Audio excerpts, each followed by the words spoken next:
Hi మామ మీరేజ్. దృశ్యం director Jitu Joseph గారి డైరెక్షన్లో వచ్చిన ఈ మూవీలో అపర్ణ బాలమురళి గారు మెయిన్ లీడ్గా చేశారు. ఇంకా చాలామంది యాక్ట్ చేశారు, అన్ని ఇంపార్టెంట్ రోల్సే, అందుకే ఎవరిని మెన్షన్ చేయట్లేదు. ఇప్పుడు కొంతమంది అరే ఆపరా రే వాళ్ళు ఎవరు నీకు తెలియదు కాబట్టి చెప్పట్లేదు అని అంటారేమో. బేసిక్గా అది కూడా ఒక రీజనే, బట్ రివ్యూ ఇస్తున్నాను కాబట్టి చెప్తాను. ఆసిఫ్ అలీ గారు, షర్లాక్ సంపత్ గారు, అదే మన సంపత్ గారు కూడా యాక్ట్ చేశారు. లాస్ట్ మంత్ థియేటర్స్లో రిలీజ్ అయ్యి ఇప్పుడు సోనీ లీవ్లో మొత్తం 7 లాంగ్వేజ్లో స్ట్రీమ్ అవుతుంది. ఇప్పుడే చూశాను మామ. చూశాక నాకు ట్విస్టులు బాగున్నాయి, కానీ ఆ ట్విస్టులని ఎగ్జిక్యూట్ చేసిన విధానం ఎక్కలేదు. కథ పాతదే అయినా ఆ కథని చెప్పడానికి ఎంచుకున్న విధానం బాగున్నా ఎగ్జిక్యూట్ చేసిన విధానం పెద్దగా ఎక్కలేదు మామ. జితు జోసెఫ్ గారు అంటే ఇలాంటి సినిమాలకి పెట్టింది పేరు, కానీ కొన్నిసార్లు ఈ సినిమా చూస్తున్నప్పుడు ఇది ఆయన తీసిన సినిమానేనా అనే డౌట్ అయితే వచ్చింది మామ. ముందుగా స్టోరీలోకి వెళ్తే అభిరామి కిరణ్ ప్రేమించుకుంటారు. ఒకరోజు కిరణ్ ట్రైన్లో వేరే ఊరు వెళ్తుండగా ట్రైన్ యాక్సిడెంట్ అయి చనిపోతాడు. కానీ కిరణ్ వాళ్ళ ఆఫీస్ విషయంలో ఒక హార్డ్ డిస్క్ వల్ల ప్రాబ్లంలో ఉండటంతో అది అభిరామి మెడకి చుట్టుకుంటుంది. ఈ విషయంలో ఆన్లైన్ రిపోర్టర్ అశ్విన్ అభిరామికి హెల్ప్ చేస్తాడు. చివరికి ఏమైంది, ఆ ప్రాబ్లం ఏంటి, కిరణ్ నిజంగానే చనిపోయాడా లేదా అనేది రిమైనింగ్ స్టోరీ. ముందుగా ప్లస్ పాయింట్స్లోకి వెళ్తే అపర్ణ గారి యాక్టింగ్ మామ, ఆవిడ స్క్రీన్ ప్రెసెన్స్ కూడా. బేసిక్గా హీరోయిన్ అంటే కొన్ని క్వాలిటీస్ ఉండాలి అని అందరూ అంటూ ఉంటారు, కానీ కొంతమంది దానికి వ్యతిరేకం. వాటికి మించిన ఒక క్వాలిటీ ఉంటుంది, అదే యాక్టింగ్.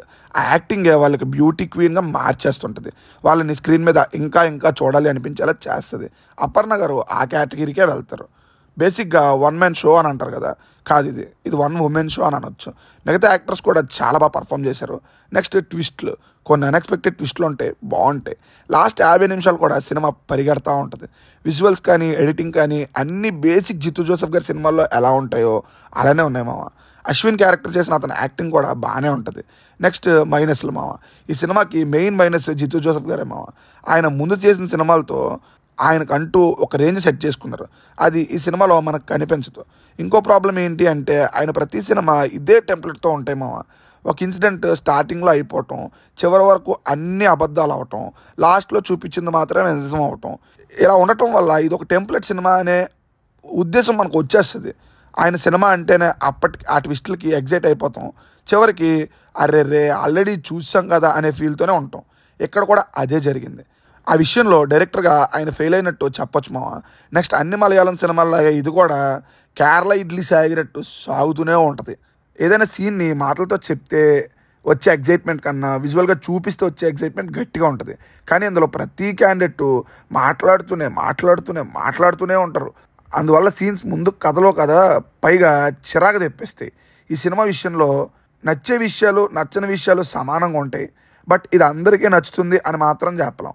ఓవరాల్గా తీసిపడేసే సినిమా అయితే కాదు, కానీ ఇప్పుడే చూసేయాలనిపించే సినిమా కూడా కాదు.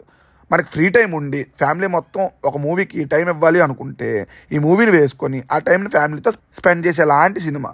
సో మీ ఖాళీ టైంని స్పెండ్ చేయడానికి ట్రై చేస్తా అంటే చేయండి, లేదు అంటే ఆ ఖాళీ టైం వచ్చే వరకు ఆగి దీనికి టైం ఇవ్వండి. నెక్స్ట్ ఇంకో మంచి రివ్యూతో మళ్ళీ కలుద్దాం మామ. బాయ్.